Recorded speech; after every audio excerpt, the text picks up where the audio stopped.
आगे ना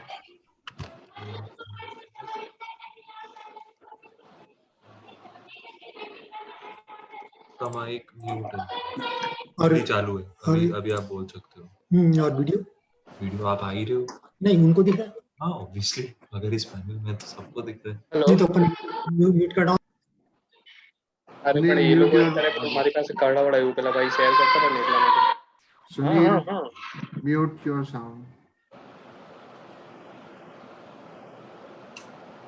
इसको अनम्यूट कर लो, आप इस डायरेक्ट इससे भी बात कर सकते हो। सिर्फ ये दो चीजें हैं तो जो आपके काम की। What about Harsh bhai? Bhairavi and Harsh bhai? He just send me a text. He'll be on within a few. Okay. So Areli has arrived. Shreya.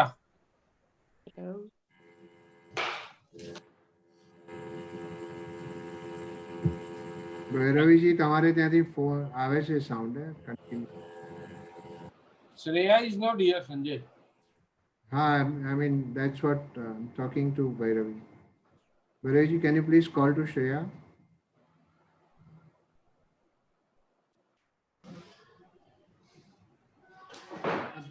Background of Dhiren, we have Sunil ji's picture.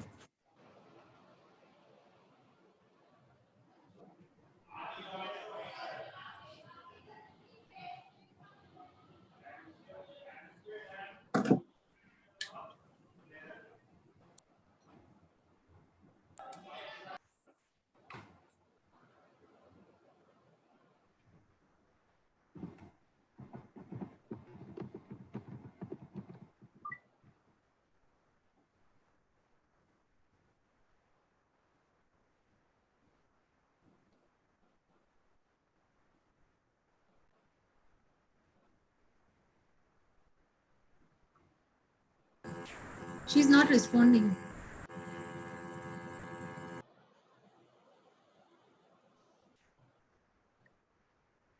કેમ છો ભૈરવી બેન? Mute છે તમે. કેમ છે? Good good. કેવું છે Valsad? Fine. હા, fine. What is about Harsh bhai? Said he'll join. He will join. Yeah, he was checking the mail. He asked me for the link. He said I'll check the mail and then he will join maybe. And what about Shreya? Shreya is not answering my call. Okay.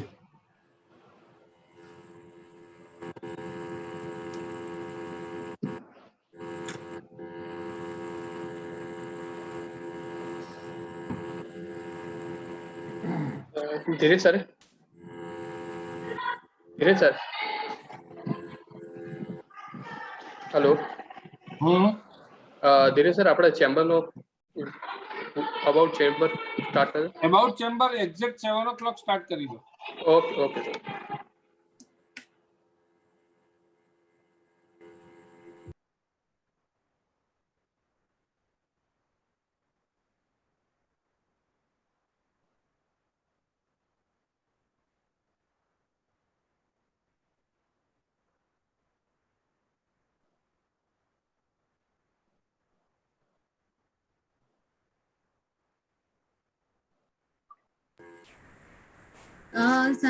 Sanjay bhai? Please. He wants the ID. He sent a pic. He has not Already. sent the mail. Morning we confirmed no that everybody we have sent on email. So the ID is given on email. ID has been given on email. Viral? He must have not. Yes sir. Can you please place that panelist link group? Yes sir. Ask her to collect that ID from group. This webinar ID, right? No, not that WhatsApp. Other ID. For panelists, there is a different link is there. Yeah, link is there. There's a webinar ID, a participant ID, and a password. So the webinar ID, right? Not that one. That WhatsApp message what we sent is for the audience. No. This is from the mail I'm asking. On a mail. On the mail, there's a webinar ID, there's a participant ID and the password. So he needs to put the webinar ID. I mean, that link only has to be clicked. That's it. Yeah, but he has not opened his mail. I think he opened Zoom directly. So is she there in the audience, you mean to say? Harsh, it's about Harsh. Harsh is that in the audience or where? I mean, he can come into that. We can quickly take him as a panelist. Sunil Jain has also entered as a attendee, as a participant. So we have taken from attendee to a participant to a panelist. Yeah. Harsh sir છે તે એટેન્ડિસ માં છે. એક જ minute sir. હા, લઈ લો. Shreya. Shreya is joined. Okay. Hi. Hi, Shreya. Hi, Shreya. Hi. Harshbhai ne, Harshbhai ne. Yeah, Harshbhai sir. Tell me how I could share. Harsh sir panellist માં છે. Yeah. Harshbhai, good evening. Can you see me? No. 1 minute. Just trying to connect my video. Yeah. Now we can see. Yes. Welcome, Harsh bhai. Yes, Harsh bhai, welcome. Ketan bhai, good evening. Good evening, very good evening. Nice to see you. Sunil bhai, kaise ho? Sunil Bas bhai? ekdam badhiya. Nice to see you here. Yes. On a different platform. Yeah, altogether different platform. Sunil bhai, good evening. Sunil bhai. Good evening, sir. Mrinal bhai, good evening.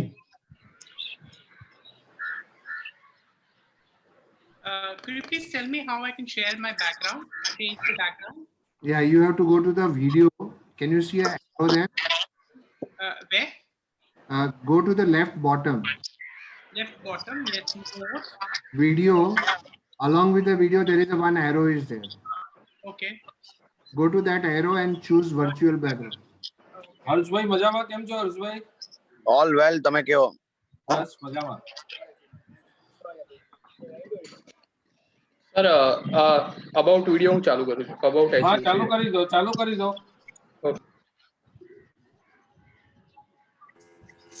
Welcome to the Southern Gujarat Chamber of Commerce and Industry. The Khubsurat city of Surat has a glorious past. It is one of the first natural port of India since 11th century, when 84 countries carried out their trade from Surat. Surat has some of the outstanding credentials, like it is one of the fastest growing city in the world. Highest GDP recorded in recent past is at the rate of 11.5%. India's 8th and Gujarat's second largest city. Surat is called as a gem in the Golden Corridor. Surat has the highest average annual income, credit of being the city with 100% employment, a city with tremendous business opportunities, an international gem and textile hub, and with many more feathers in the cap. We are the business voice of South Gujarat, the Southern Gujarat Chamber of Commerce and Industry, SGCCI. Our vision is to provide quality service to the members of trade and industry of South Gujarat. Our mission is the Southern Gujarat Chamber of Commerce and Industry shall strive to be a world-class chamber of commerce by representing views of trade and industry to various levels of government, networking global trade and commerce to benefit members, to upgrade technical know-how in the trade and industry through various seminars, conferences and workshops. Office bearers for the year 2019-2020. Since Surat has been a hub of trade and business, a need was felt in the year 1940 to establish a platform which could voice the concern of industry in and around Surat.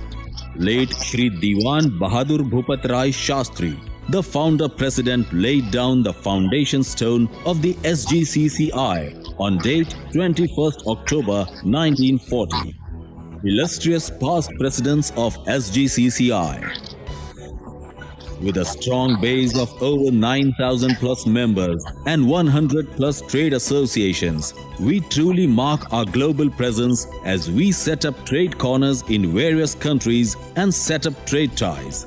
To name a few like USA, Indonesia, Malawi, Thailand, Sri Lanka, South Africa, Russia, and many more. We are an ISO 9001-2015 certified organization. To make the trade fairs, industry-specific exhibitions truly world-class, SGCCI has constructed a convention center, SIECC, the Surat International Exhibition and Convention Center.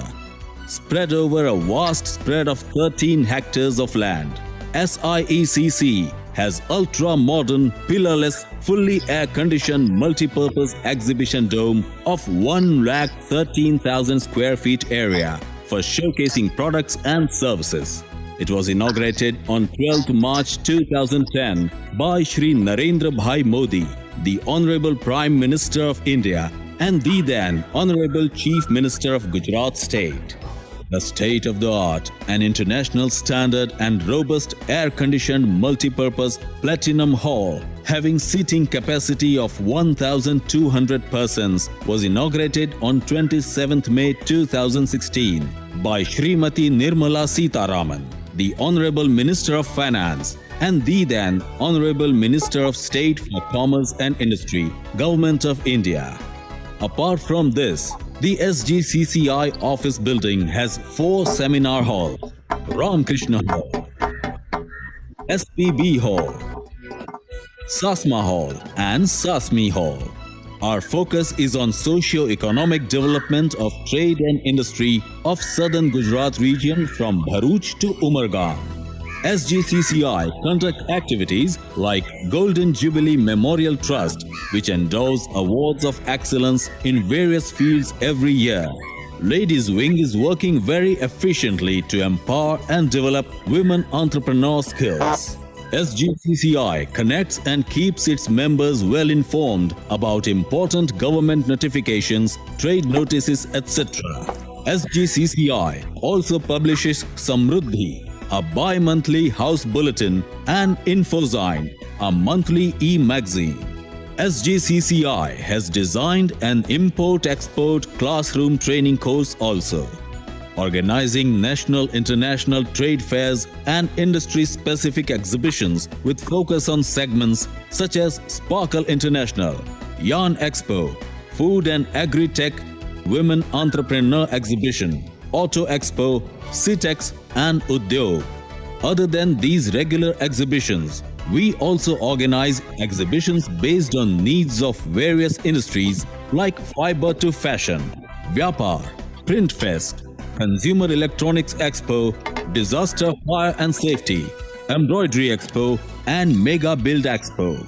SGCCI has signed MOUs with various international chambers and associations for mutual benefits of trades and industries of both the countries.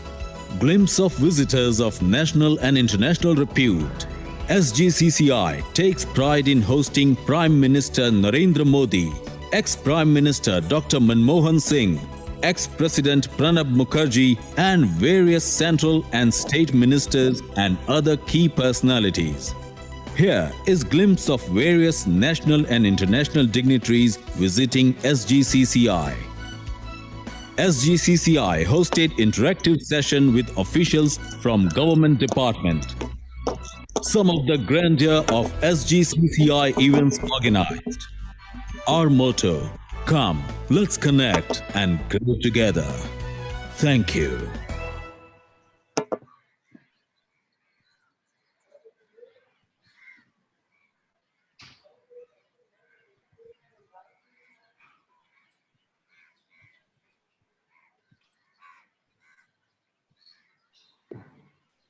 So we begin here. We welcome you during this lockdown period. SGCCI have followed government principles of social distancing and still try to infuse positivity and productivity in the minds of citizens via webinars. SGCC, as a not-for-profit organization, has considered an approach for holistic growth of society where trade and industry sustain and grow along with a conducive environment. SGCCI is also blessed with teamwork and very well back office administered. This has been led by one of the visionary, dynamic and dashing president, Sri Ketan Bhai Desai.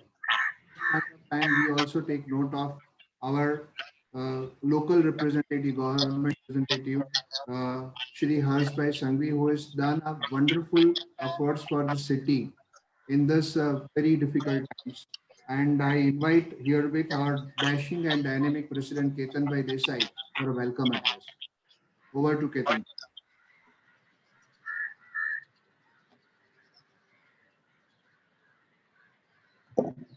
Unmute, please. Unmute. I'm sorry. Very good evening to all of you.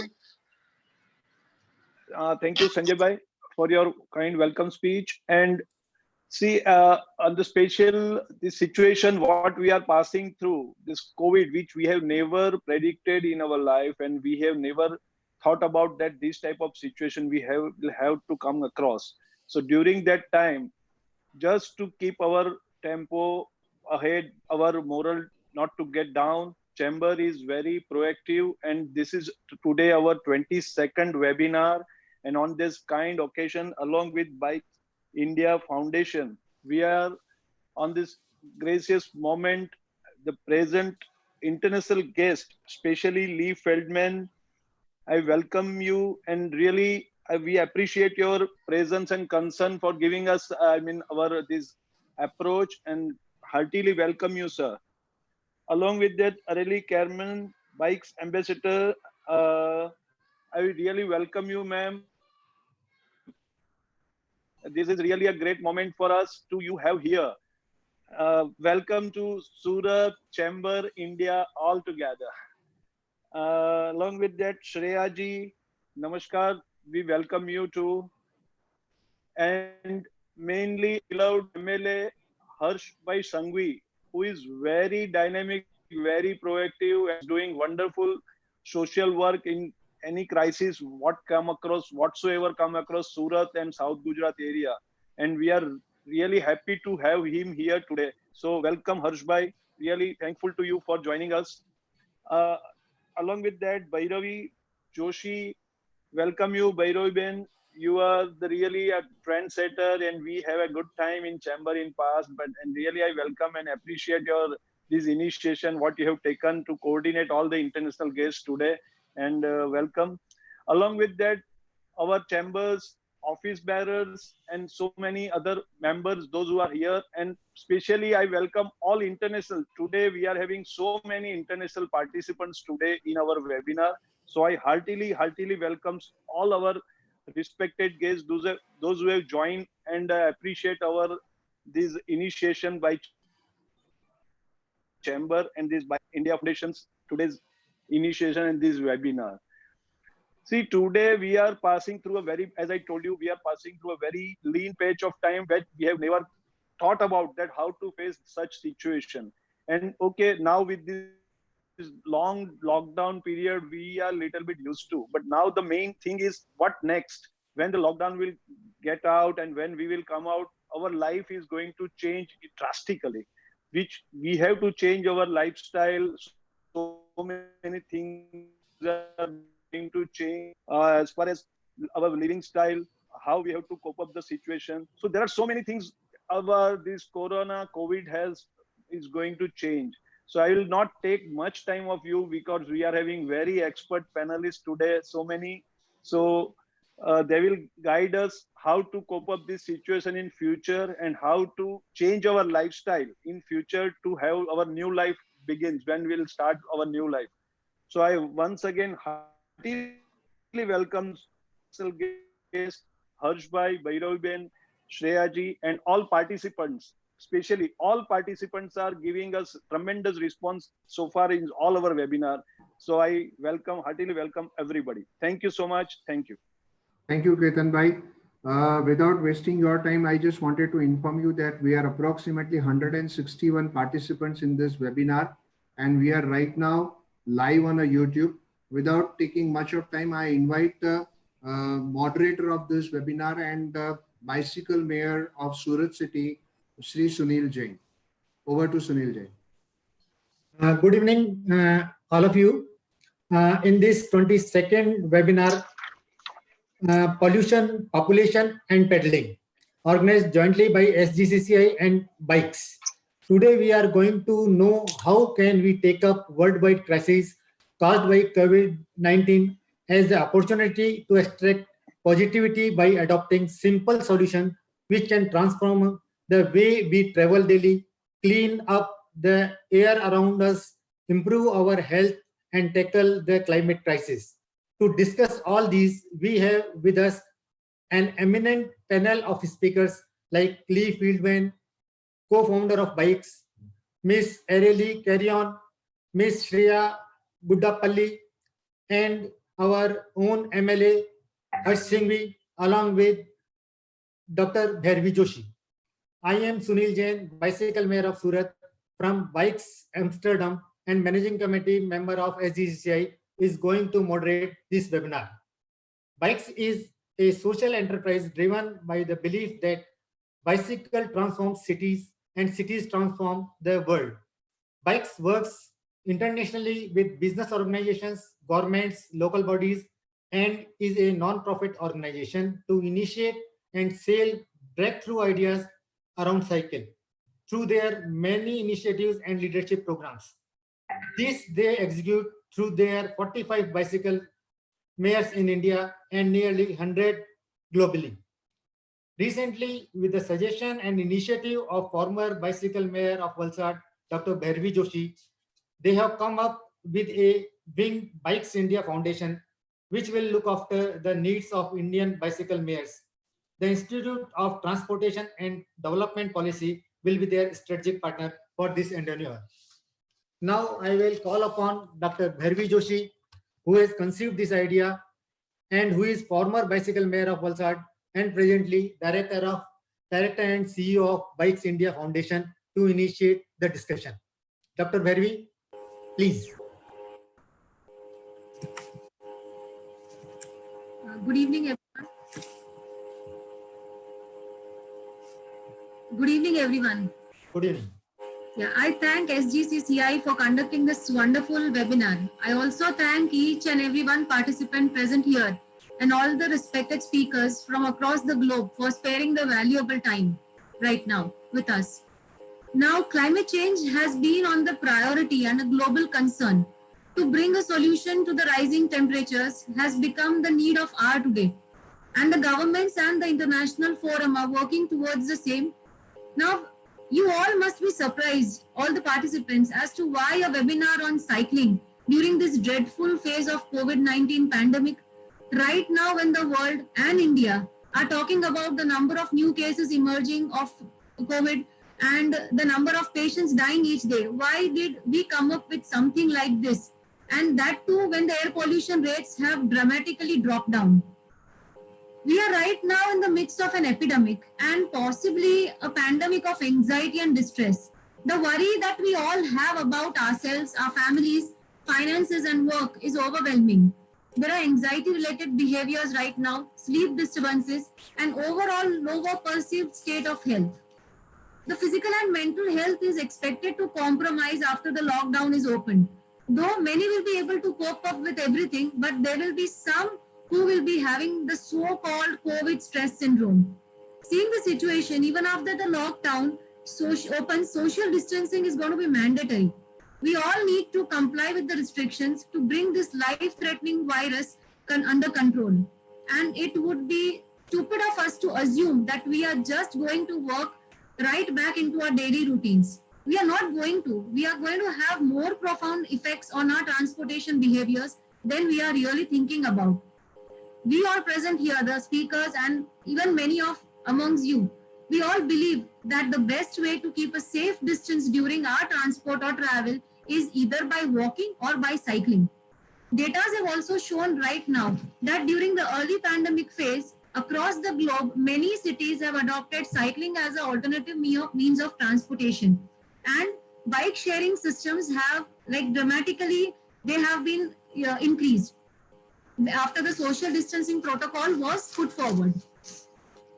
The same situation is going to replicate itself once the lockdown gradually opens. We will surely have to maintain the social distancing. Also in the past, major shocks across the globe had led to change in transportation. It's not only the first time that cities have adopted using cycling as an emergency transportation solution.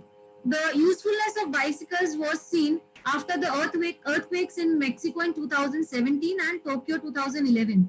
Many cities across the globe have used cycling as an emergency transportation and then continued doing so and have emerged as cycling cities right now. So isn't there something positive which we can learn from this, and something positive we can do after the tragedy of the pandemic is over? A means of transforming the way we travel, cleaning up our air, improving our health mentally and physically, and tackling the climate crisis, which is again going to rise up. It's an opportunity that we Indians should take. Our friend Adam Stones had shared in his TED talk last year that cycling is a sign of progress. Till date, we have just been selling cycling as an adventure. Though we are all aware of the benefits, we have really not dived deep into it.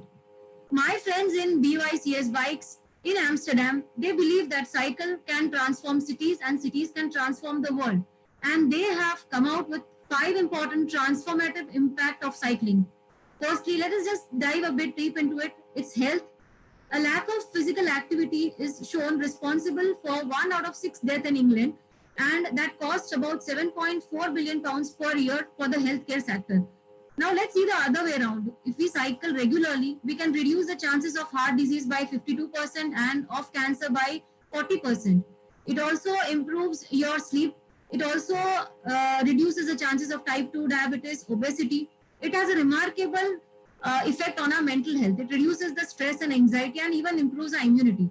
Second is mobility. There are millions around the world who are struggling from going from place A to place B. And surely cycle is the cheapest and the best, easiest way they can adopt. Third is community. Cycling brings together the communities. Everyone is equal on a cycle. And by opening up, we involve more with people around us. We create more dynamic, sustainable, stronger social bonds. Fourth, environment. As we all know, we are going through the climate crisis. Here's something interesting that our bicycle mayor of Gurgaon, Sarika Panda, had shared in our Times of India blog. Right now, when the lockdown was there, and as the non-essential actions, the activities had been, they took a break, the demand of the resources had reduced significantly. The sales of petrol went down by 17% and that of diesel went down by some 26%. The restricted movement also brought a dramatic improvement in the air quality.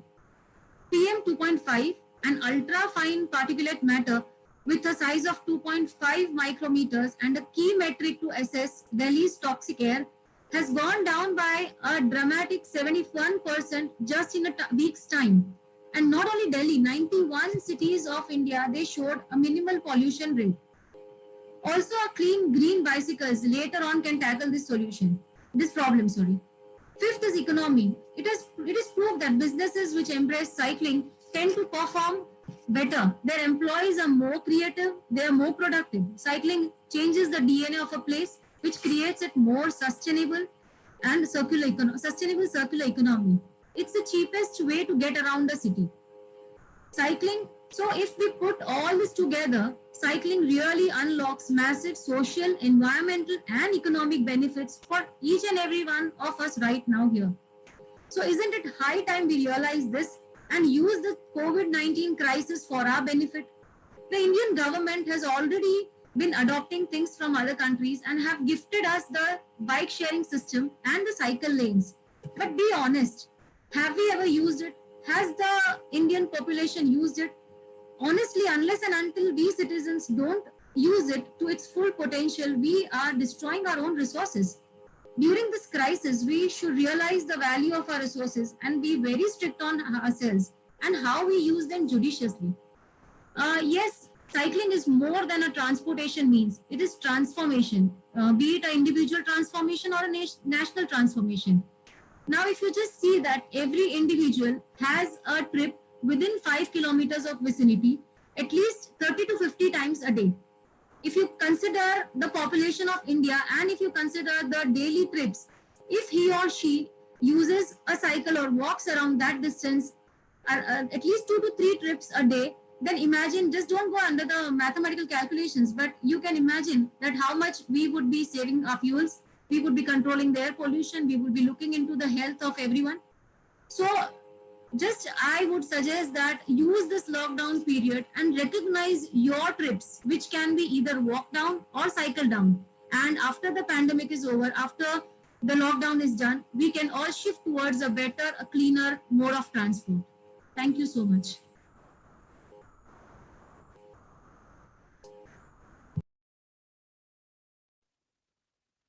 Wonderful presentation, Dr. Bhairavi. Is it time for me to share some thoughts?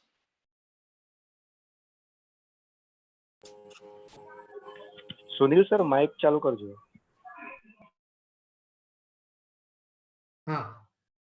Yes, Bharvi, I totally agree with you that it is high time we realize that bicycle transform cities and city transform the world. Now we have with us Lee Fieldman, the co-founder of Bikes. He had worked enormously for cycling worldwide. Let's us hear what he wants to say about this. Lee Friedman, please, can you hear me? Yes, I can. Thank you for the great introduction. Now it's your turn to tell us about. Yeah. I'm honored to. So I'm going to switch to share screen. I want to share a couple of visuals with you, and then we'll go from there. Just let me know if you see what. Do you see? Okay, I'm having a bit of a difficulty here. Hold on a second. Can you see my screen? No. No, not yet. Not Do you yet. see me? Can you see me? Yeah. Yes. Yeah. Okay, good. So I'm just going to see if I can get my screen to share.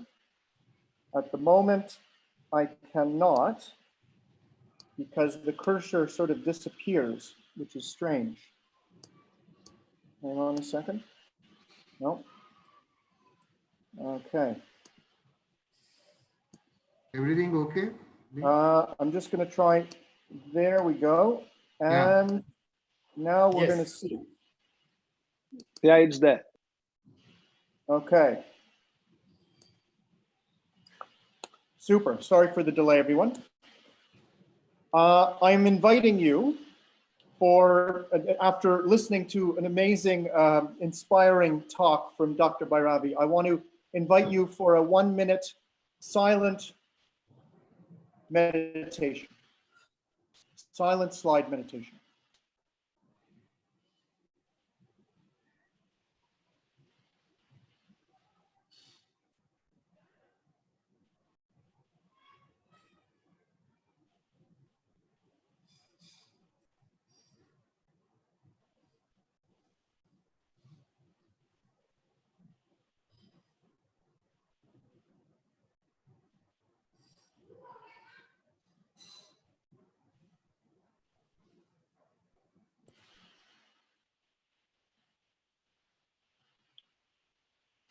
Good evening, fellow changemakers.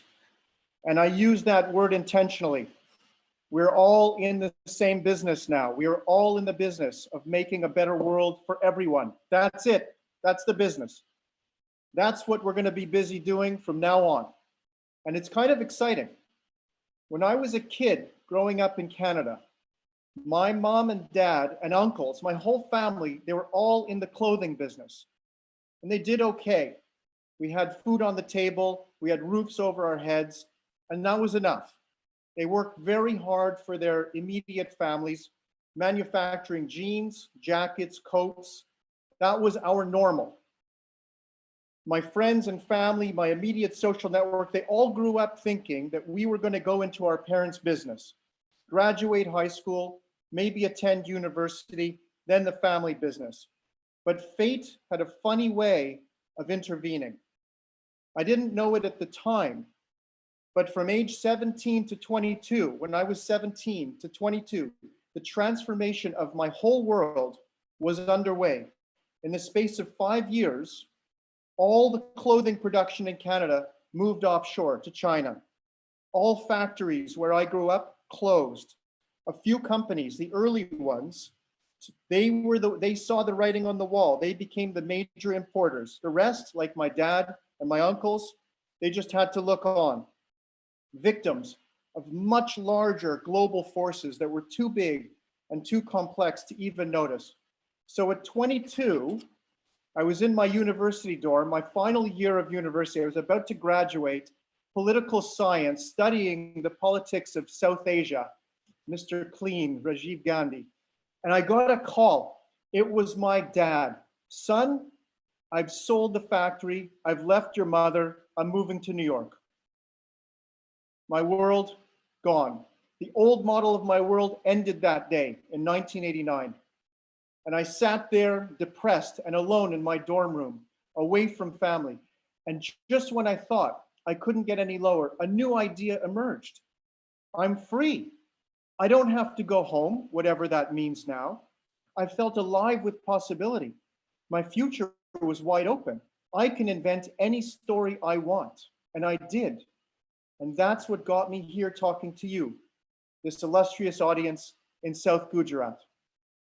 COVID-19 is causing tremendous suffering globally. We see it on every news every day. It's become the only story and has in such a short time completely disrupted our lives, our regular rhythms, for many their health and their work.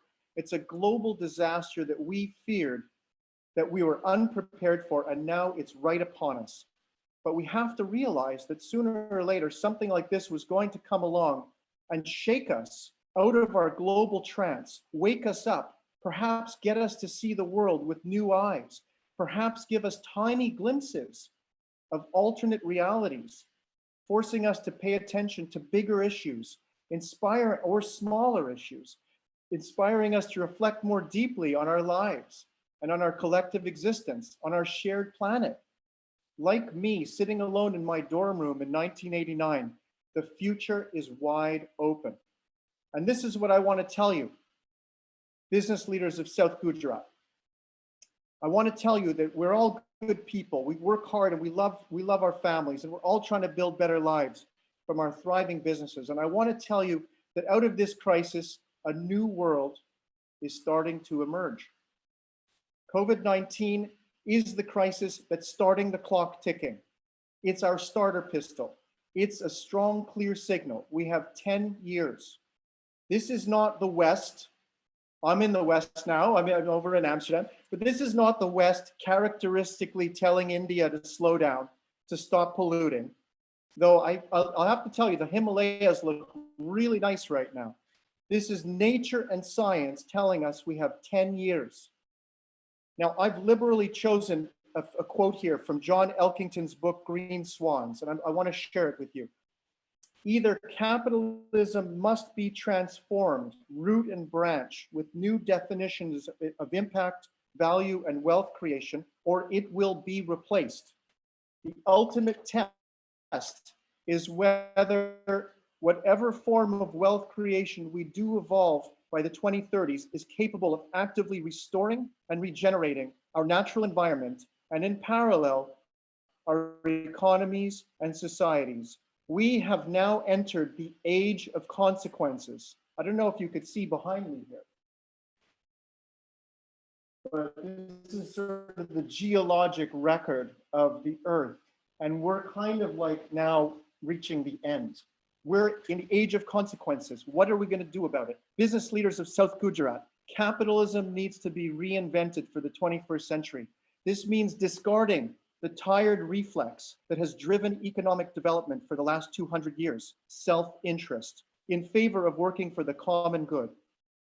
Contrary to what we've learned about evolution or the survival of the fittest, assuming it only uses competition to spur evolution.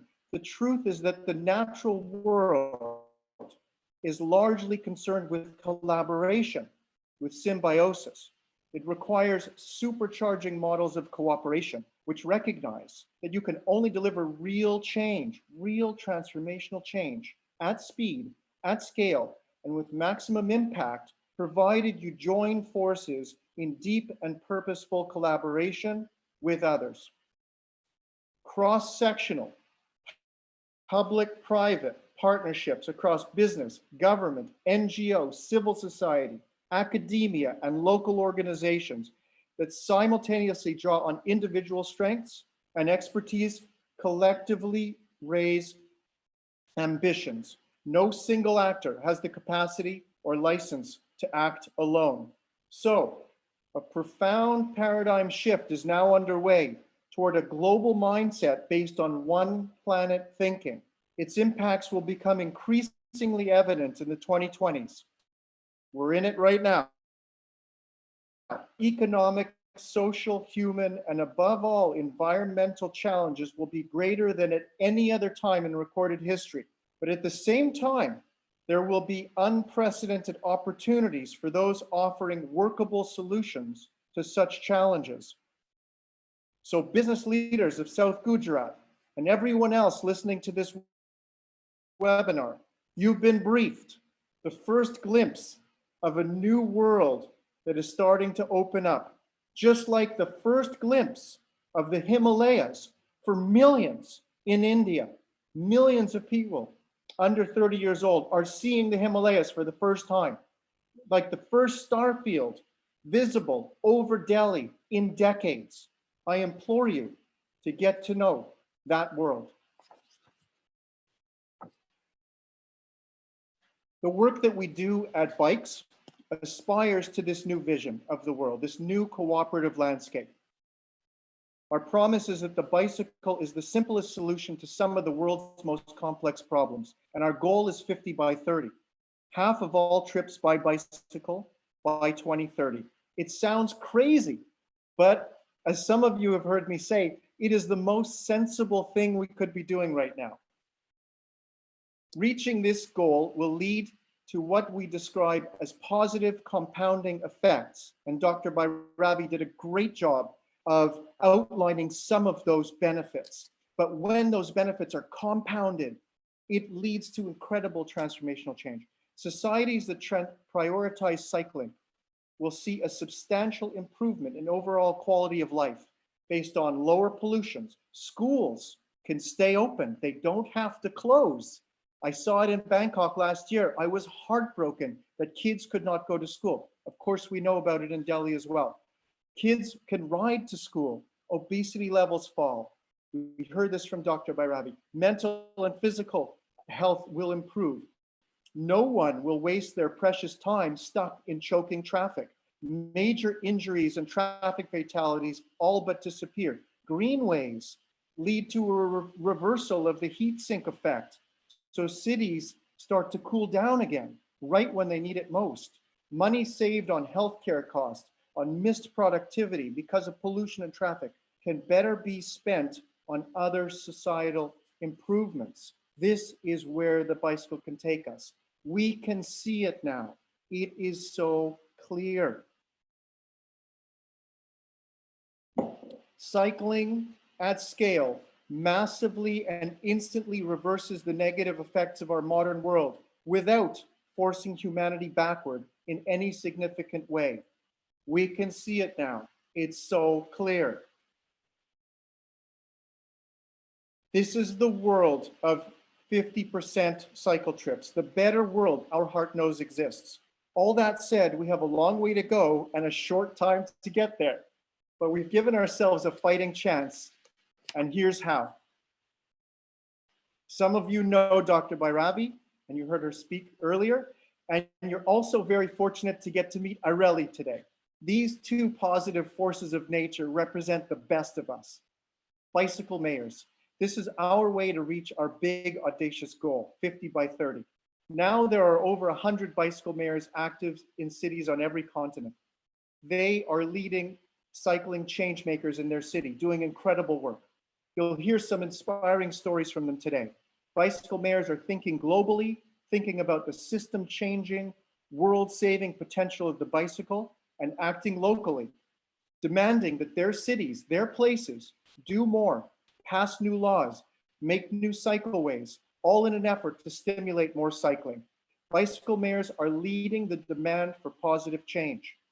Through their actions, their events, their programming, their outreach, they are getting more people on bicycles, not only the usual suspects who show up to every event, but new riders, not only the usual weekend promotion events, but using the bicycle as a key mobility solution. As we heard, Areli and her team did after the devastating earthquake in Mexico City, where the only vehicles that could get medical aid and supplies to people in need were bicycles. Or in Israel and Palestine, where a group of Jewish and Muslim artists rode to each other's studios to spark new art collaborations. Or in Sao Paulo, Brazil, where the bicycle angels commute to and from work in large groups to ensure safety in numbers. That is the potential for system level change by bicycle. That is impact. And scaled up, I mean, we're at about 110 bicycle mayors today, but we're on track to get to 1,000 bicycle mayors by 2023. 1,000 bicycle mayors in all major cities worldwide, acting in a knowledge and leadership network that can reach and inspire billions. Massive change is coming. So we declare, make way for new leaders, make way for greener, healthier, happier cities, make way for new paradigms of progress and prosperity, make way for the bicycle. And finally, a big shout out to two parts of the world where this network has really taken shape and grown more quickly with exceptional people. That's Latin America. Hola, Areli. We're gonna hear from you soon. I can't wait. And right here in India, where Dr. Bhairavi and a great team of over 40 bicycle mayors, we heard 45 today, are making this new world possible. I was fortunate enough to attend the Indian Bicycle Mayor Summit in Bengaluru last November. And I witnessed an inspiring, diverse group of change makers from almost every state and every major city discussing their work and brainstorming about how to scale their impact. From that summit, we agreed to launch the Bikes India Foundation so that we could better organize and raise funding for our impact work there. We also discussed partnerships with ITDP, and I'm really excited to hear from Shreya today as well, and other like-minded organizations. We see a real value network emerging of groups dedicated to happier, healthier cities for all. This is progress, and I invite you to get in touch, get involved, join us in welcoming this new world. The bicycle is so much more than transportation. It is transformation.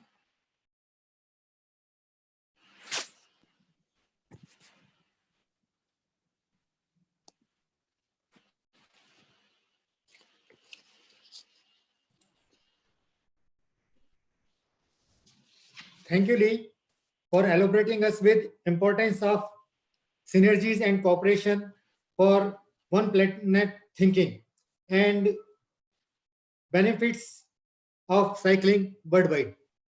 Now, I invite Areli Carrion, Bicycle Mayor of Mexico, for further discussion. Areli has been working to promote urban cycling in Mexico for 20 years. She is founding member of BC Tecas, an organization dedicated to encouraging the uptake of bicycles in Mexico City. Bitecas recently put forward a proposal for 130 kilometers of temporary cycle lane in Mexico City to reduce risk of contagion and allow for seamless mobility in times of COVID-19. Areli, can you hear me and share your views about Mexico had once seen bicycle as the preferred mode of transport after the earthquake disaster, and how Right now, the government is looking into bicycle in Mexico. I really please. Hello, everyone. I'm very pleased to have the opportunity to address you. Good evening in India and good morning in Mexico City. For me, it's a pleasure to have this opportunity to talk to you for a people that has inspired the world with the power of peaceful actions and massive dignity. I think we have a lot to learn from India, and for me, it's a great honor to have this opportunity to talk to you. And let me begin to share with you what role bicycles played during the last big crisis in Mexico City. Mexico City is one of the biggest cities in the world, as you know. We have a 22 million people's great city, and we experienced a big earthquake on September 19 in 2017. Almost 600 buildings were damaged, and hundreds of people were under these buildings that fell apart. And everything was shut down, like anything was moving. All public transportation was collapsed. All cars were clogged in the cities. Nobody could move but bicycles. So what happened is that thousands of people, we never get a way of counting how many people participated in this, but thousands of young people, especially women and men, young men, came out to help other people with their bicycles. People that never bicycle before used them to go to their children, to schools, to go to their families and see what happened with them after the earthquake. So during the weeks that the city was shut down and was somehow stopped because of this tragedy, the only thing that was moving around were bicycles. Not only because they as Lee and Dr. Baravi already said, it's very affordable, it's very cheap, almost everybody has one. But also because it's very light. The bicycles could go through roads that were crumbling, and also were able to go where places where there was gas in the air because of the tragedy. Like there were not any other motor vehicle could go through that areas because it was a danger of an explosion because of the gas leakages. So the bicycles were the only vehicle that was able to go everywhere, despite the road failure, the gas leakages, or the clogging, or any other problem. Like the bicycle proved to be a fail-proof vehicle in the hands of everyone. So I think from there, well, just to let the people what people did was that they arranged, or we arranged as a civil society, a system to rapidly know what was needed in the places where buildings fell down. So through the applications and the cellular phones, we were able to reach people to get to go to pick up food, medicines, tools, or whatever was needed, and rapidly taking those to where they were needed. So it was a huge, massive operation to pick up the city back again, to really help the relief efforts to try to save people that was under the rubble. So this happened for about a week. People were carrying loads of almost 100 kilos each, with water, with tools, with all kinds of goods that were needed in different places in the city. So a bicycle proved to be, as I said, a fail-proof solution for mobility in emergencies, and also a very flexible and very versatile uh, uh, equipment, because despite the fact that most people think that cycling is something that only some people can do, or is only for small trips, or that cannot go with heavy loads. This emergency proved that bicycles, despite that idea or that prejudice that it's only for some purposes or for some people, it proved to be for everyone, and that could be used in a very diverse way. So we've seen, and after that we wrote this. What we did is that we managed to research around 500 people that participated in this aid effort, and put together this guide, this manual on how to do that. It is in Spanish. I'm going to share with the organizers the link for this document in Spanish. Hopefully with all the tools that we have, we can make an English version for everyone to see what was done and what we learned as people to help ourselves to use the bicycle for this relief effort.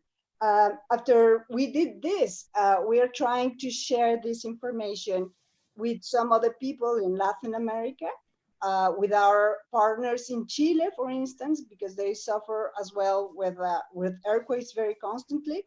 And we've been in touch with the organizations and the people that are doing this in San Francisco, that they are preparing themselves for a big earthquake sometime in the future. And we've seen this cycling and these bicycles used in other relief efforts, as in Katrina's in the United States, in the Hurricane Maria in Puerto Rico, and also on the Fukushima in Japan tragedy. The only vehicle that was useful and was able to take people's places and being able to bring help or bring out people or move around people was bicycling. So one of the things that I think we learn out of this is that cycling, in top of everything that has been said by Lee and by Dr. Barabi, is also a fail-proof vehicle. So it is intelligent to create new systems of mobility and logistics and moving around merchandise that are fail-proof, that can move around despite anything. So I think this is one key thing to think about for the future.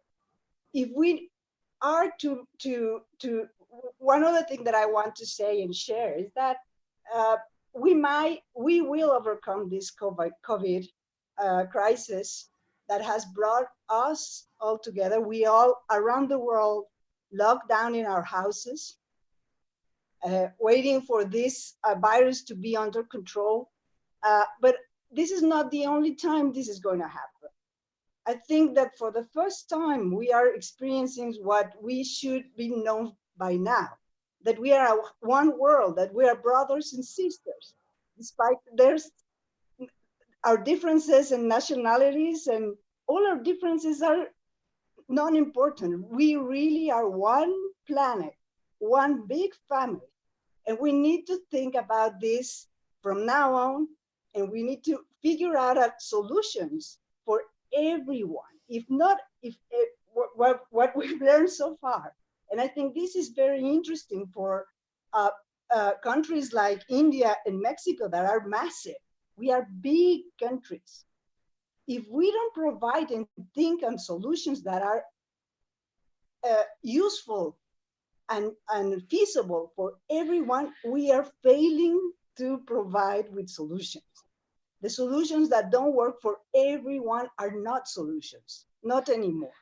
So I think it is very important for everyone that is listening, that is in the commerce and in trade and business world, to think about cycling beyond what we've known so far, and begin to see it as it is, as a fail-proof system that can provide solutions to everyone in a cheap, efficient, and very resilient way.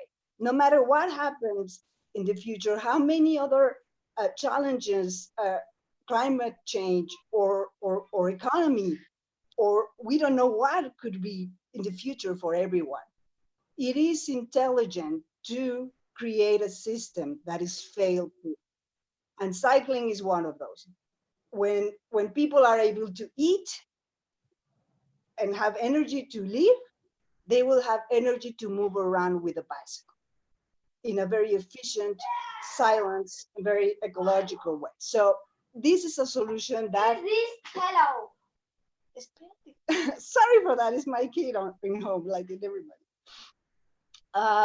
So I just want to say that to give this reflection to you to think about, and I'm very sure that we will overcome what we are facing now. And as Lee said before me, it's a great opportunity to rethink our cities, to rethink our systems, to rethink our trade, and also to rethink our priorities. It is our time to really see our history and think about the future with new eyes and with new ideas.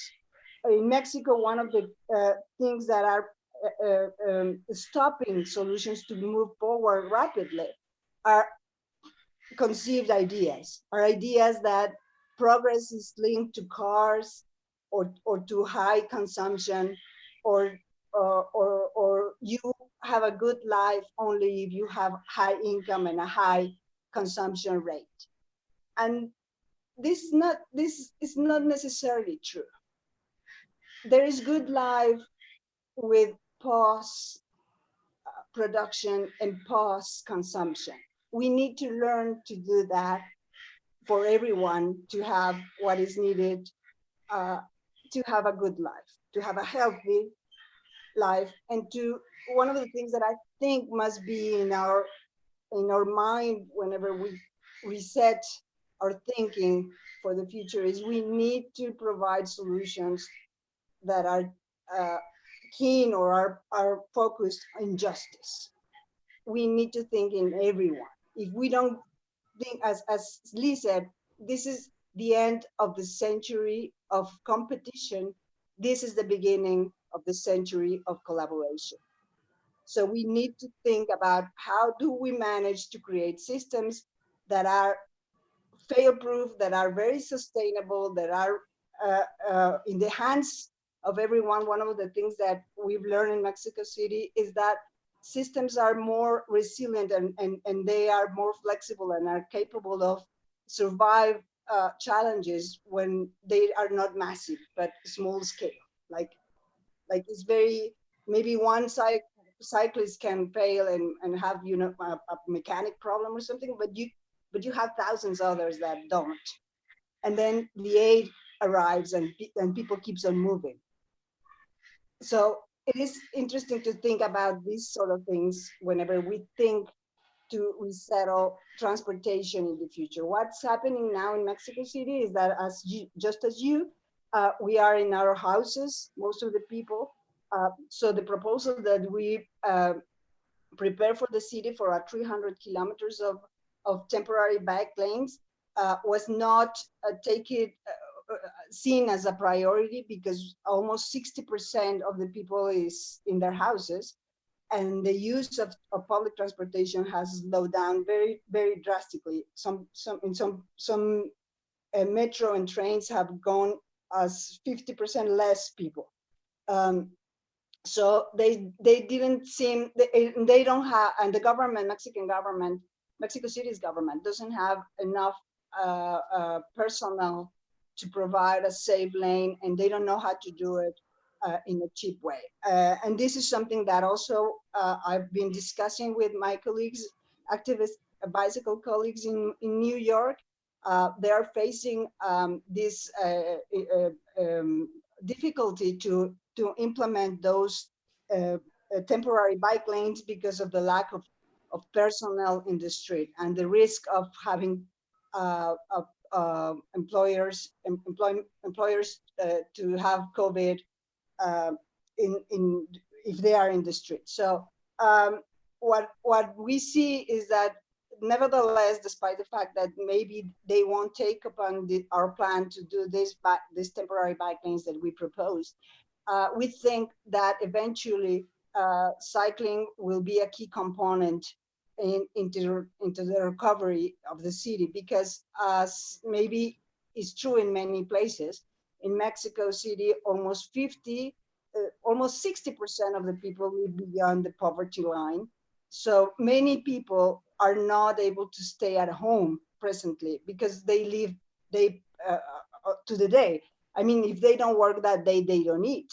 So there's a lot of people that they don't remain at home. They keep on going out to work because if they don't, their families won't eat.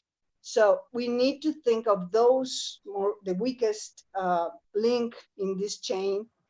They might be the ones that will suffer from COVID because they are not able to be at home and take care of themselves because they need to eat. So what we are thinking now is that we are asking the government, the city officials, to slow down the speed of the vehicles in order for everybody to be able to walk and to cycle with safety, despite the fact that we don't have those bike lanes.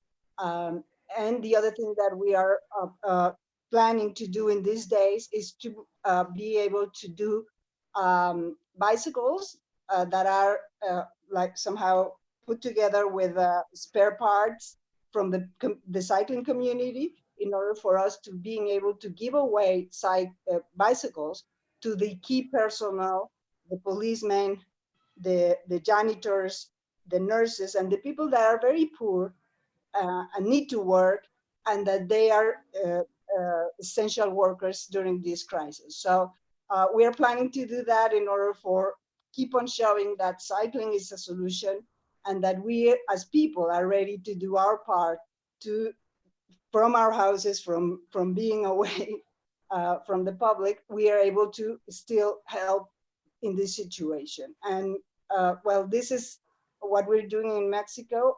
Again, thank you for the opportunity to talk to you.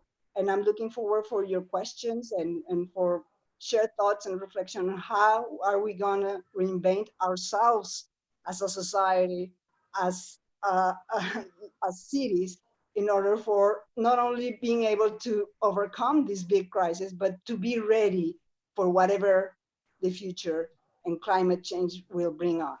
So thank you so much. Thank you, Areli. Thanks for your excellent experience sharing of post-earthquake time in Mexico and elsewhere on the earth in the time of disaster. Cycle is indeed a excellent instrument to use in such times. So yes, we have to learn a lot from global network and their experiences.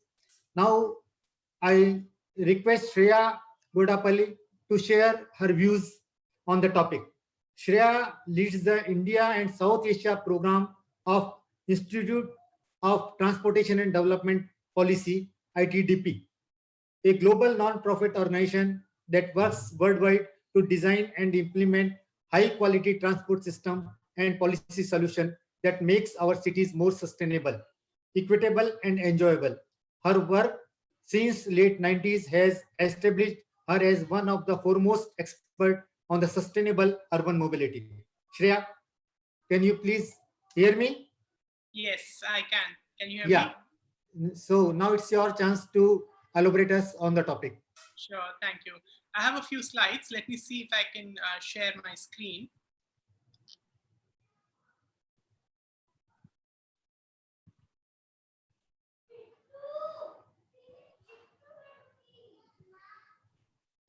Just give me a moment, please.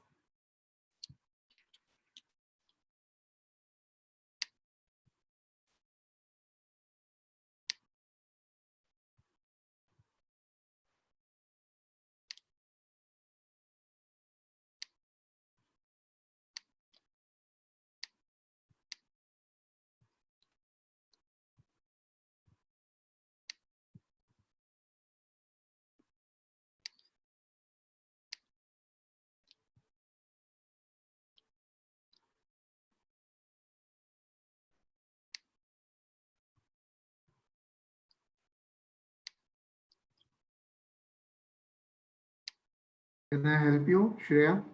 Yes, just give me a moment. I'm trying to open a PowerPoint presentation. Just give me a moment, please.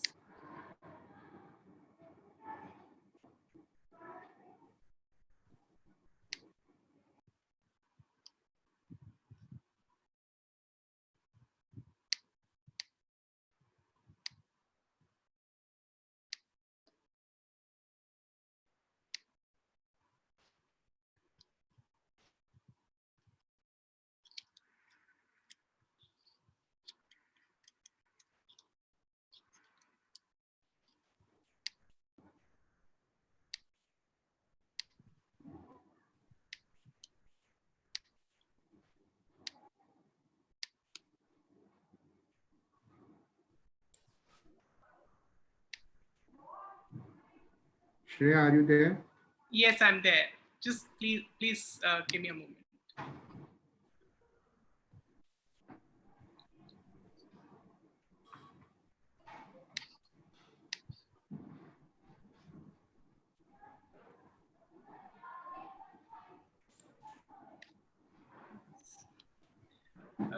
Can you see my screen?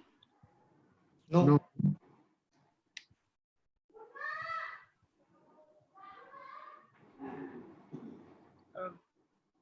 Just allow me a moment. Maybe Bhairavi, you could the next panelist could take over, and I'll see if I can get my PowerPoint slides to work, because there are a few things that I'd like to show to the audience. Sunil. Till Shreya come up with his slides, her slides, can we have Harsh Sanghvi here? Harsh, are you hearing me? I think he will be there in a moment. He is not there right now.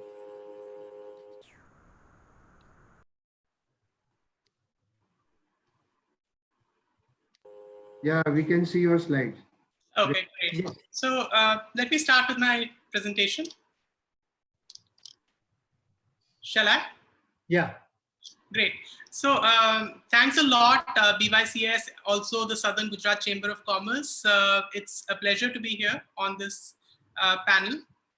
And it was a pleasure to listen to both Lee and Ariel before me. So I represent a global non-profit network called ITDP, the Institute for Transportation and Development Policy. Now, let me start my presentation with a very grim look at where we are right now. There's a small little poem, if you can see on the left, but I'll also read it out for you. Imagine if roads were clogged with traffic, and which is not very untrue. That's exactly how our world was just before the lockdown of COVID, and people were always late. There's no time for family. Everybody's frustrated and irate. There are no footpaths, no trees. Walking is no mean feat. And those who venture on cycles are really threatened by motorists' heat. Air is choked with poison, sick is our state, and restless we wonder, is this forever our fate? And that's the truth about where we are right now in many Indian cities, where transportation is a mess, people are stuck in traffic, we breathe bad air. Now imagine if streets were rid of traffic, what could you create? And that's exactly what the lockdown has done. It has rid our streets of traffic, and I don't think it's the right moment because we are affected by coronavirus. But imagine if there was no coronavirus and roads were rid of traffic, what would you create? And I'd say this is what you could create: a better city and a better life. So if streets were rid of traffic, you would have walking. Walking gets the top spot, and cycling becomes a rage. Driving is so passé, and there's a cool bus to take with lanes they call their own, zooming, no more late. They take you wherever, work, pleasure, even a date. And streets are so active, women, children, everybody is safe. Streets are like children's playgrounds, like parks with tree shade. Birds chirping in chorus. What an amazing space. Air is crisp and clear, a joy to inhale. Now, don't you wonder why this isn't innate? Why this isn't the kind of future that we can have? But the truth is that this is how our present looks like. Our streets are completely choked with traffic and with parking. And we at ITDP, and this is a picture of the heart of the city of Chennai in India, an area called T Nagar. And we at ITDP started helping the city of Chennai, but also Pune and many other cities in India on how they could transform their streets to make them more people friendly. So what we did was to tie up with the city, with police, to start doing something like car-free days, to imagine what a future would be if you were to take away that space from parking and from motor vehicles. And this is not at the time of COVID, this is before COVID. And this is the kind of future that we help them reimagine, where we got politicians, local public, the shopkeepers, everybody together to imagine that future, and they started enjoying that space for themselves. And the next slide that I'm going to show you probably will take your breath away, because that space that you saw earlier, which was completely choked, this is not what it looks like now. This is what it looks like now. Can you believe it? Imagine all that space taken away from vehicles which are parked and instead given to people who can walk. And similar work is happening across India in multiple cities, where we've helped cities like Pune, where streets were like this, where cyclists that you see on the left had no space, where people who were physically challenged did not have space to walk, where nobody had space to walk, nobody had space to cycle. Instead, the city started creating something like this.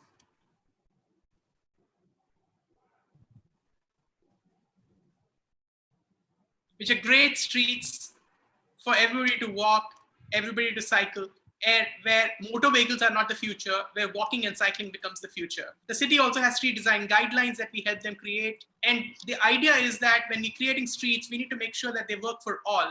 And if you have large streets, we need to make sure that we have dedicated cycle tracks, dedicated spaces for walking. We need a slow zone. And where the space is small that you see on the left, you need the entire street to be a slow zone. So that's the kind of future that we need to create with all streets. And that's what we are doing now with multiple cities across Tamil Nadu. We are working with 10 cities there in Tamil Nadu. We are working with multiple cities in Maharashtra, as well as other places, to imagine a future where streets are for all, where we're helping local planners, designers, local traffic police, other agencies to co-create the future that we want. And most recently, Chennai recently announced what is called the Mega Streets Project, which is to transform every single street in the city. And the state government has even announced a very big program of thousands of crores of money to transform streets across the whole state. We've also created toolkits of how these designs could be used across the whole country, and these have been endorsed by the Smart Cities mission. These are part of the Smart Cities mission itself. And we are working with other cities like Ranchi, where we help them take away space from motor vehicles and give them back to people, where we started painting streets with the support of the local government, with the support of the local police. We got the mayor of the city and the commissioner of the city to also start painting the streets, where streets became for people rather than for motor vehicles alone, where kids started painting their future, where kids not only painted their future, but also guided the police to paint that future. And this is in Chennai, where streets have become for kids, for the elderly, for everybody, rather than motor vehicles. A future, wouldn't that be fun to have a future like this? Imagine where we have better streets and better cities and better lives for everyone, and not just for a few. Here's a small little video that you could see.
future that I'm inviting you to create, where pedestrians and cyclists take the top spot and private vehicles become the last in the list. This is the future that we are creating, and we are very happy to be working with BYCS in India to make multiple cities across the country, cities for people and not just for cars. We also have a series called Urban Logs. It's a series of webinars, and you could also join them whenever you're interested. You can go to the past episodes at ittp.in/urbanlog. And we also are coming up with a second round of Urban Log series in the future. So do join us. And that's the end of my presentation. Thank you.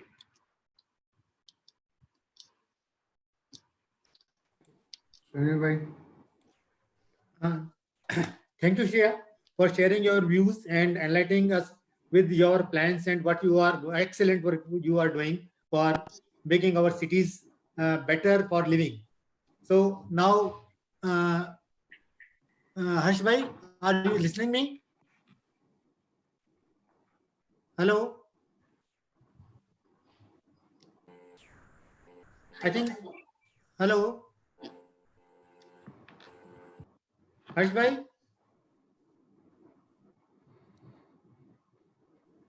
I think he's not. He's not there. He's not there. So, can we take up question answers now? And if he happens to join us later, we can have his views later on. Sure. So now it's time for interactive session. And I have received some of the questions. And first is from Shreya. It is, how do more human-centric, walkable or bikeable cities lead to greater, healthier, happier outcome for all citizens, all class of citizens, wealthy, middle class or poor in India? Shreya? Yeah, so I'd actually start with some interesting statistics in India. Would you know how many people in India, as per the last census, cycle to work? What percentage of trips are on cycles in India right now? I don't think we have any such data with us right now. I can give you that data. And the data says that 19% of all trips in India are on bicycles. Right now? Yes, as per the last census. That's good. Right? And 32% of all trips are on foot or walking, which means that 51% of all trips are on walking or cycling right now in India. And if you were to add also people who are on public transportation, that number becomes 78%. So only 22% of people in India presently use personal motor vehicles, that's cars or two-wheelers. So if you were to create a world, cities where you can walk, cycle, or use public transportation, or a combination of all of them, which is how it is typically, you would have actually benefited already the vast majority of the country. And further, if we create that future, we can also help that 22% who are presently using motor vehicles, which is personal cars or motorcycles, could also shift to this new world where you have better walking and better cycling and better public transportation, where you don't actually have to depend on your personal motor vehicle, but you can actually be free of those vehicles, breathe that cleaner air, have better cities. Okay, thanks, Shreya. Now it's a question for Bhairavi. The question is, what is the mandate for the bicycle mayors? Can you give example of what they are doing in India? Sure. Hello? Yeah. Bhairavi, you listen me? Yeah. Can you listen? Yeah. Yeah. So what is the mandate for the bicycle mayors? Can you give an example of the work they are doing in India? Yeah, basically a bicycle mayor is either selected or elected. Right now, bikes is a network of 100 bicycle mayors across the world and 40 in India. Now, to choose these mayors, a call is put out on the social media on all cycling groups, and such a position is available for grabs. It is not remunerative, but cyclist who is passionate about building their cities to be bicycle friendly could apply for this position and go through a process of interviews. During the interviews, questions around their knowledge of the city are asked, and why they want to become the bicycle mayor for promotion of cycling and other social campaigns he has done are seen. And then based on the question answers, he is either elected or selected as the bicycle mayor of the city. Right now, we have 45 bicycle mayors across India, and many of them are doing great work. We have Satya Shankaran, he is the bicycle mayor of Bangalore, and he started a bicycle to work campaign, which is a tech platform for a tech city, which has today 2,000 people on it in the past 2 years since it began on 22nd September 2018.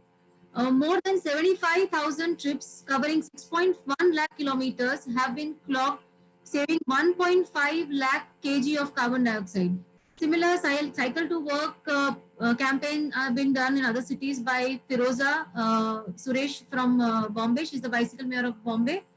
And Satya has been working with the COVID pandemic also with a group of relief riders. They provide essentials to the elderly. You yourself, Mr. Sulin Jain, the bicycle mayor of Surat, you initiated the B2 campaign, that is have respect for the pedestrian and the cyclist. And Sunil Jain, he is also working for the project Recycle, that is the used cycles, they have been renovated and then given to the needy. Arshal Akhtar, he is also working in Guwahati with other cycling groups. And Prakash from Trivandrum, he started the bicycle brigade in 5 schools and even a college in Trivandrum, Women's College. So we have many bicycle mayors working in different areas across India. And they connect the citizens, the cycling groups and the government, and work on how people, like the number of riders increase, number of people who commute increase. And they also work on reshaping the infrastructure of the city. Okay, thanks, Bharvi. Now it's question for Areli. Is it easy to transplant your idea from Mexico to other region of the world? How do your ideas takes root in, say, India? Areli. I think these ideas can serve as inspiration and as experience for other big cities. I think one of the things that we have in common is that we are largely populated cities. So one of the key characteristics and features of cycling is that you can still move around very efficiently and rapidly and very gently with a bicycle, despite the fact of being thousands of people doing so. No, so with proper facilities and with proper speed limits for vehicles that are the most dangerous things for cycling or for people on bicycling.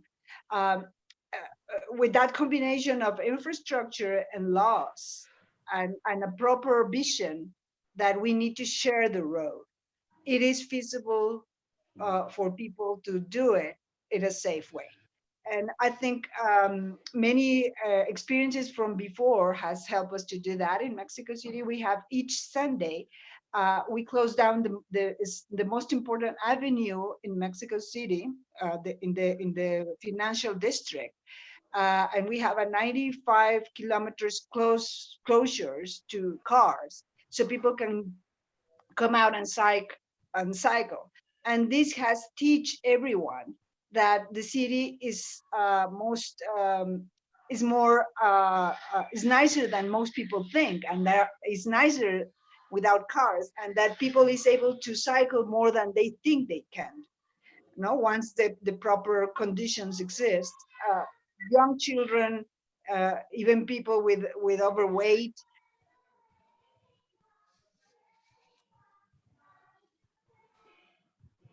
Hello.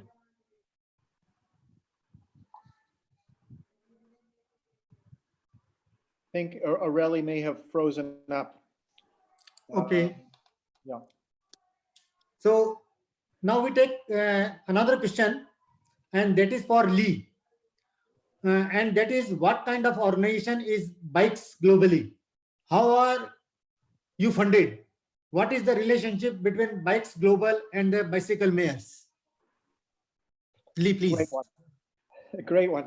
So let me first start I'm going to start with a question that I'm really curious about, and then I'll answer that one. And so I'm sort of passing off the question when I'm finished my explanation to Shreya, which is when I look at, so I love your presentation.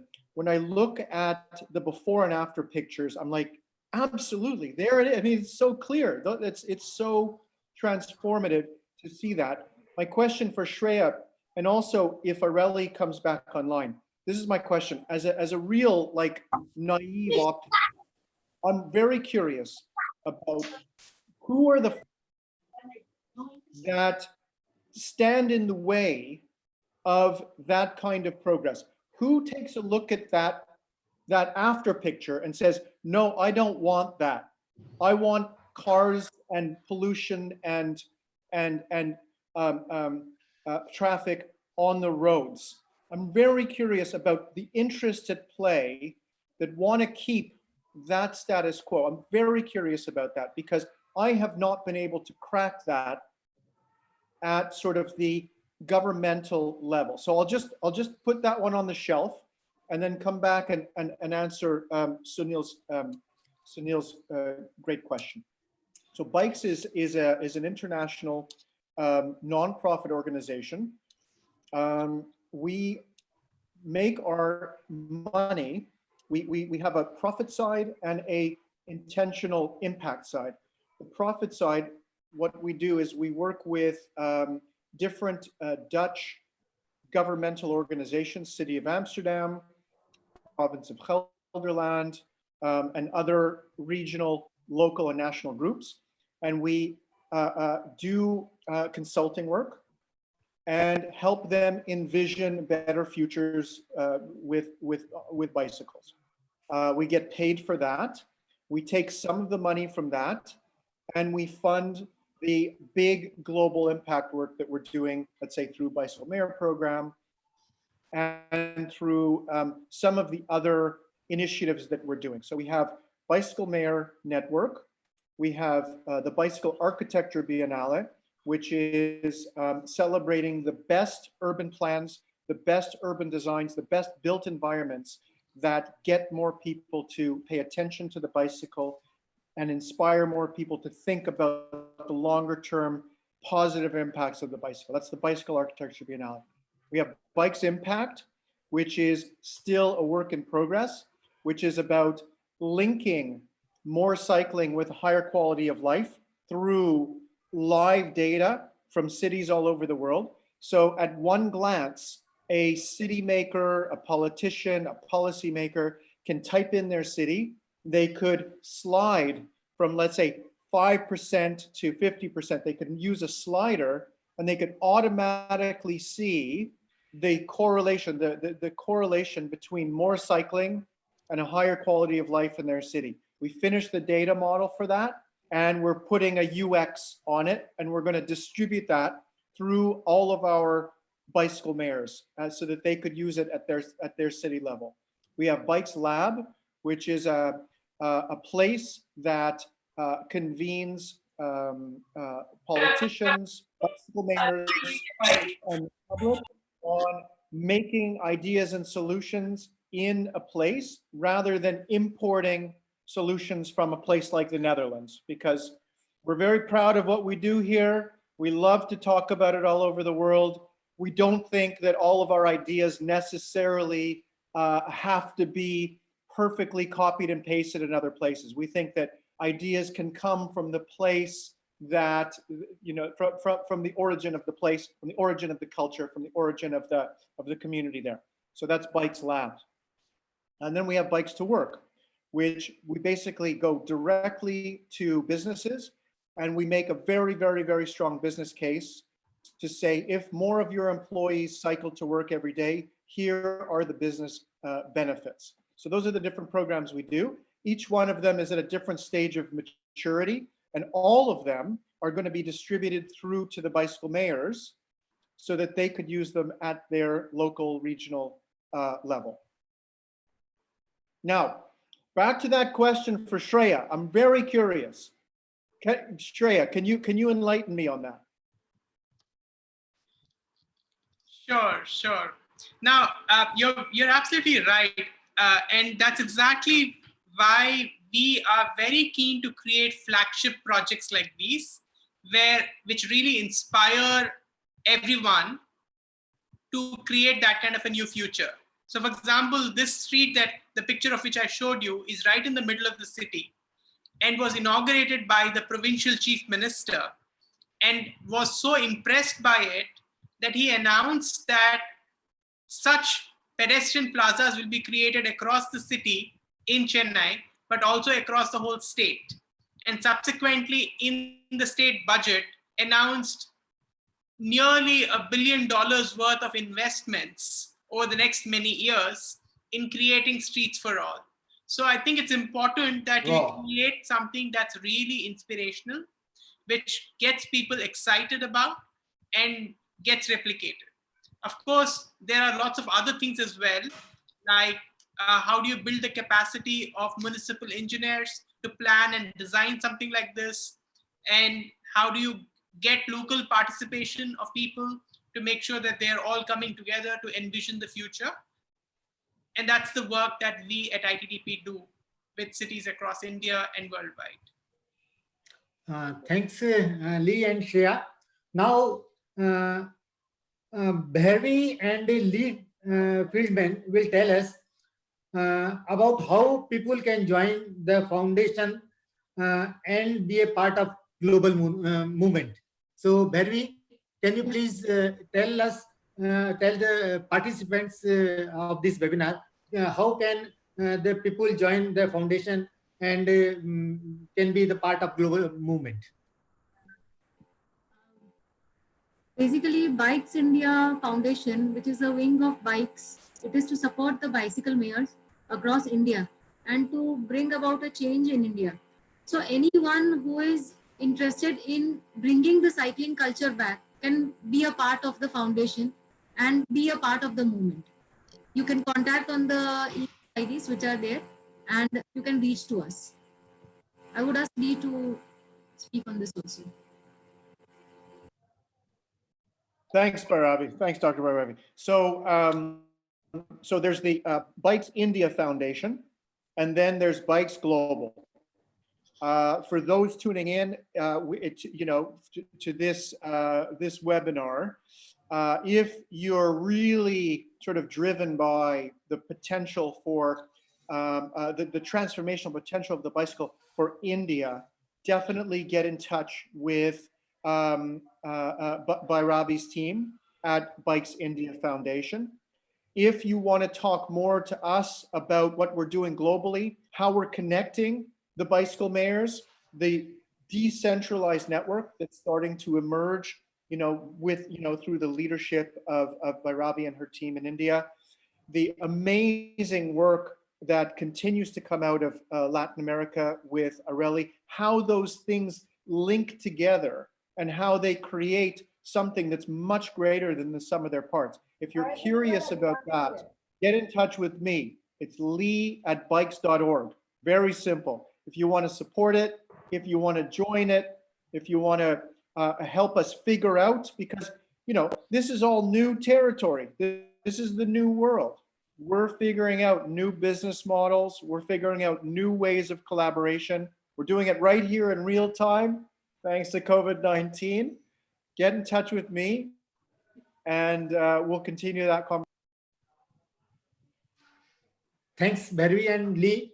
Now I will request Sanjay Bhai to announce future webinar from SGCCI. We have planned some more webinars in days to come, at least up to 14 when lockout will be maybe relaxed or uplifted. So what are our future programs of webinars? Sanjay Bhai, please tell us. Thank you so much. It was such a wonderful presentation by all of them. really indeed a one international event where that speaker from Netherlands, speaker from Mexico, speaker from India, and the bicycle mayor of Surat and Valsad have participated. We are here to just inform you that we have lineup programs at 11th April tomorrow, 11 a.m. We have a program on economic impact of pandemic, where that economic advisor to the Niti Aayog and PMO, Mr. Kishore Desai, will present his views. We have some very interesting program to relax you. That is tomorrow at 7 p.m. We have a program called Gata Rahe Mera Dil, where 8 different singers from the city and USA are going to entertain you. We have some interesting program on 12th April, that is at 11 a.m., where the mutual fund advisor will talk about current market situation. On 13th April at 3 p.m., along with Ty, we have invited a very prominent speaker, Paresh Munsi, who is going to talk about leapfrog innovation. And 13th April at 5 p.m., we have a HR event where that we have invited personalities from various IT companies, HR head like IBM and other people. And please look into that. If you are interested, please contact Chamber at 7211173105. And for this program also many inquiries had come about presentation about the personalities and how do we contact them. So we just request all the audiences over here to jot down this number 7211173105, and we will revert back to you. Over to Dhiren Bhai for a vote of thanks. Namaste everybody, myself Dhiren Tandari. Really it was a very wonderful webinar regarding that pollution, population and bicycle pedaling, that our title is that. On behalf of SGCCI, I am very much thankful to Lee Fieldman from the co-founder of Bikes Amsterdam. Sir, really it is a good thought you are sharing here, that how bicycle will help in our life from all our aspects.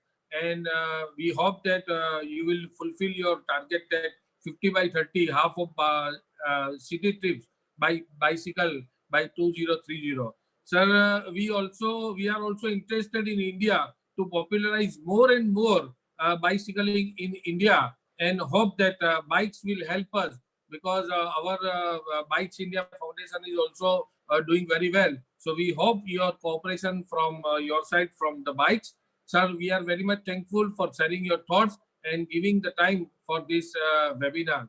We are also very much thankful to Ms. Areli, a very good story sharing by you, and a good activity that you have shared here from Mexico. We are very much thankful to Areli also. We are also thankful to Shreya Gadpali. Good figure and facts that Shreya you have shared. What is the position in India and what we can do in future. We are very much thankful to from the SGCCI. We are also very much thankful to Harsh Sanghvi for supporting this event, and Sunil Jain. He is our managing committee member, but today he is a moderator. So I am very much thankful to Sunil Jain. I am also thankful to all SGCCI technical team and event team, and all the attendees here. I am thankful to you, very much thankful to you from on behalf of Chamber of Commerce. Thank you very much. Thank you. Thank you all, everybody. Ali and Lee, please do come to Surat whenever you come next time to India. Thankful to Dr. Bhairavi first. I forget it, the Dr. Bhairavi who initiated this webinar. To Dr. Bhairavi, I am very much thankful to you. Thank you so much. Bhairavi and Valsadમાં સાચવજો. Okay. Thank you, everybody. Thank you. Thank you, Mr. Lee, Shreya, Dr. Bhairavi, Mrs. Areli. Thank you very much. Thank you. Thank you. Bye-bye. Bye. Bye-bye.